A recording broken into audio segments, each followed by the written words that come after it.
You are now listening to the Masters Mahan podcast. Episode 3. Sexual Innuendos.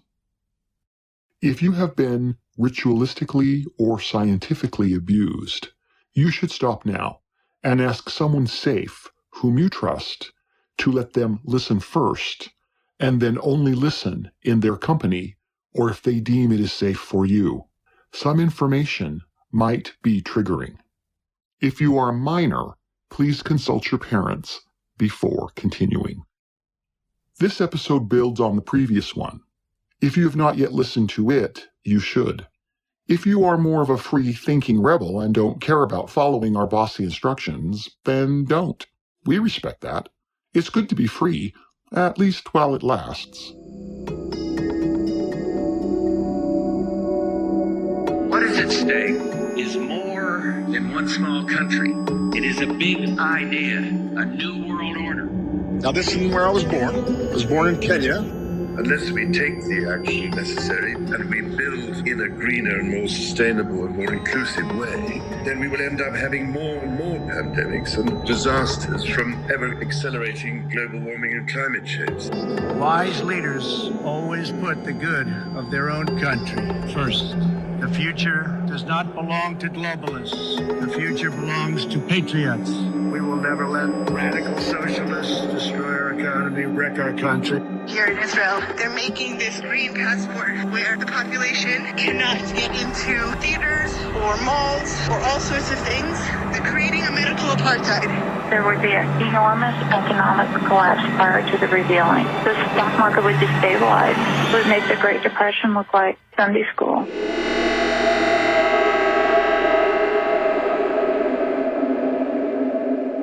While demon insertion, possession, via sodomy, can happen at any age, the occult prefers to sodomize children before the age of 6. This is because the trauma associated with the experience forces the child to disassociate. Repeated disassociation experiences will in time fragment the human mind and create what we used to call a multiple. Older children and adults are much harder to disassociate, although, depending on the personality, it has happened. Humans who have been fragmented are easily manipulatable because their brains fragment their memories and experiences in tightly guarded compartments, so no one part of the brain has access to the whole memory. Thus, a pedophile might abuse a disassociated child repeatedly, but the entire child memory will not remember it. It is impossible for a child to finger his or her abuser if he or she doesn't remember who did it. Let's step into the darkness, or as the Luciferians trigger, it's time for communion, communion, communion, communion.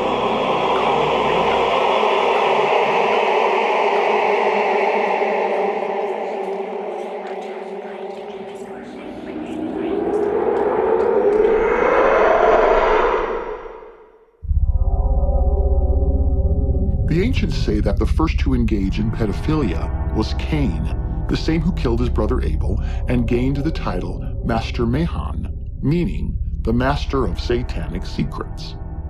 Abuse leads to abuse, and sure enough, Cain's sons and grandsons furthered the practice. They called it paying the dog's price. As even in nature, the alpha dog of a pack will mount other dogs, male and female, from behind in an act of domination. They see it as embracing humanity's fall from spiritual beings of light to beasts of burden under God's curse. After the flood, Canaan and Nimrod continued the practice, which is one of the reasons Noah cursed them as recorded in Genesis.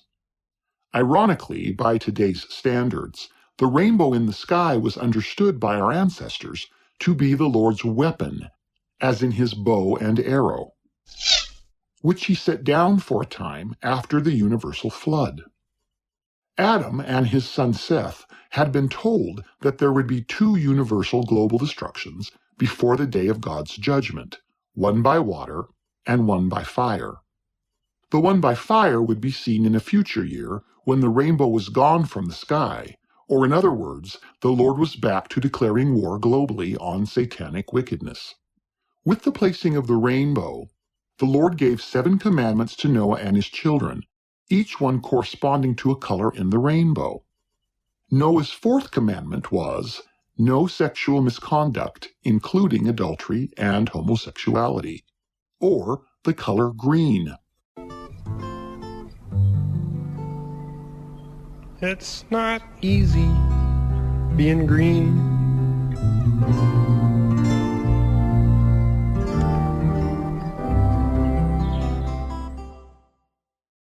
See the irony?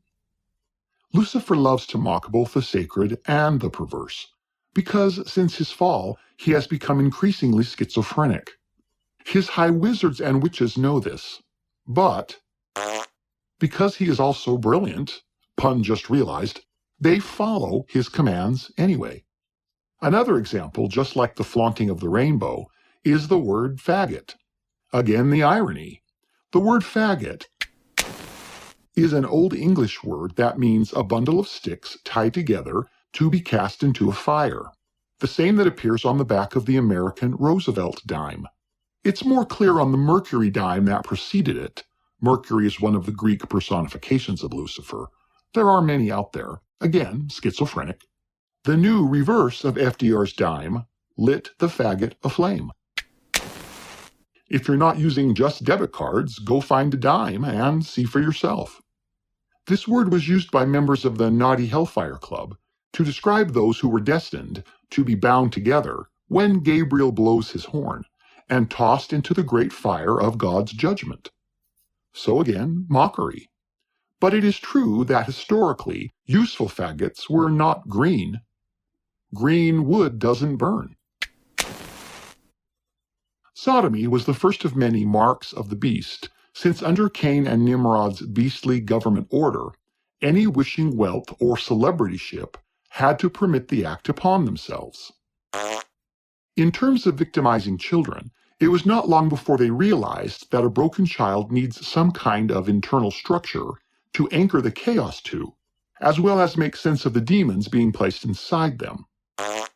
A demoniac, such as previously explored in the book of Luke chapter 8, is of no value to anyone, including Lucifer. You can't build a physical kingdom if all you have is raging, crazy, naked lunatics roaming the hills like hairy Sasquatches or lusty satyrs.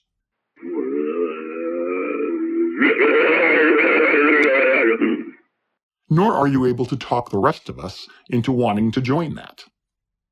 Fracturing a child's brain allowed for compartments where each could have their space and place of retreat when needed, as well as the means to hide rage, sadness, pain, and other dark experiences so that they could be accessed later by the wizard or witch on demand.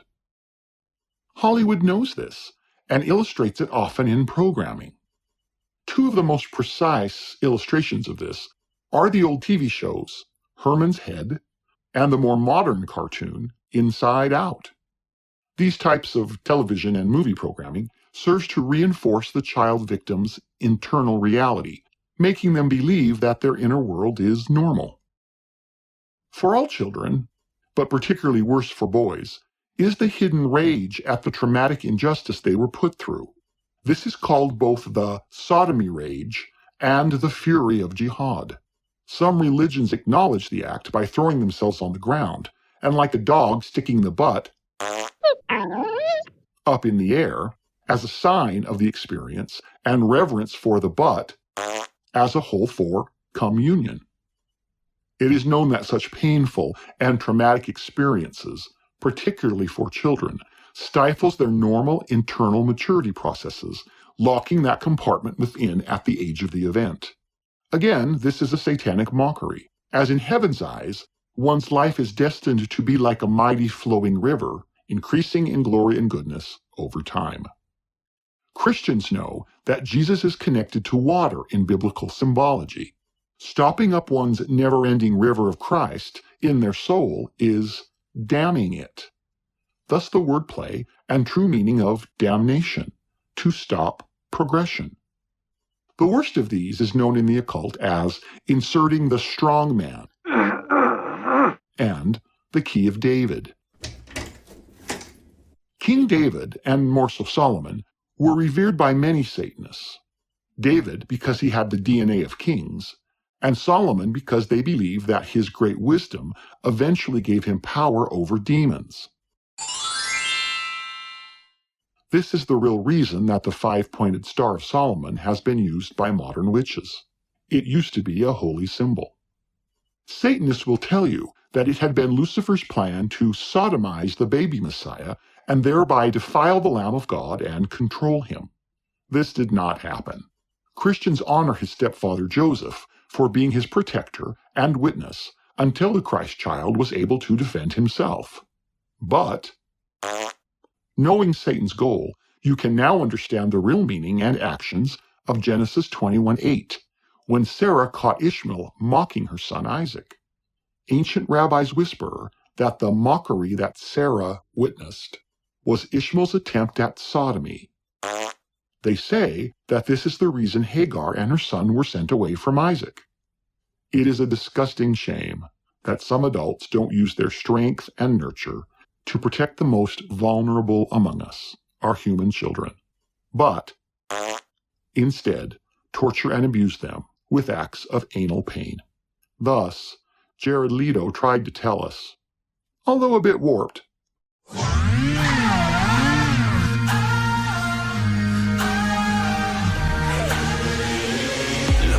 I see a dying star, white lies, it's a man on fire, making love with the devil hurts, times are changing.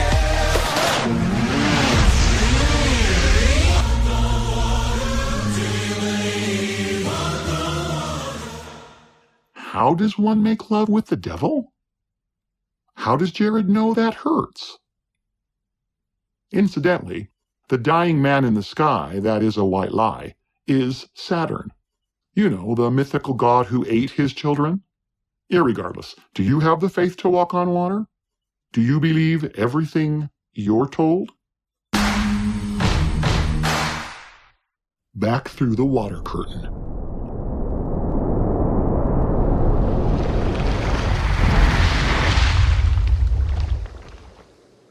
These things are as old as time, and as universal as Greece and China, India and Egypt. So the truth is that times are not changing. We are merely being lied to about that in the hopes that we will return our societies to ancient times, when these things were practiced without eyes wide shut.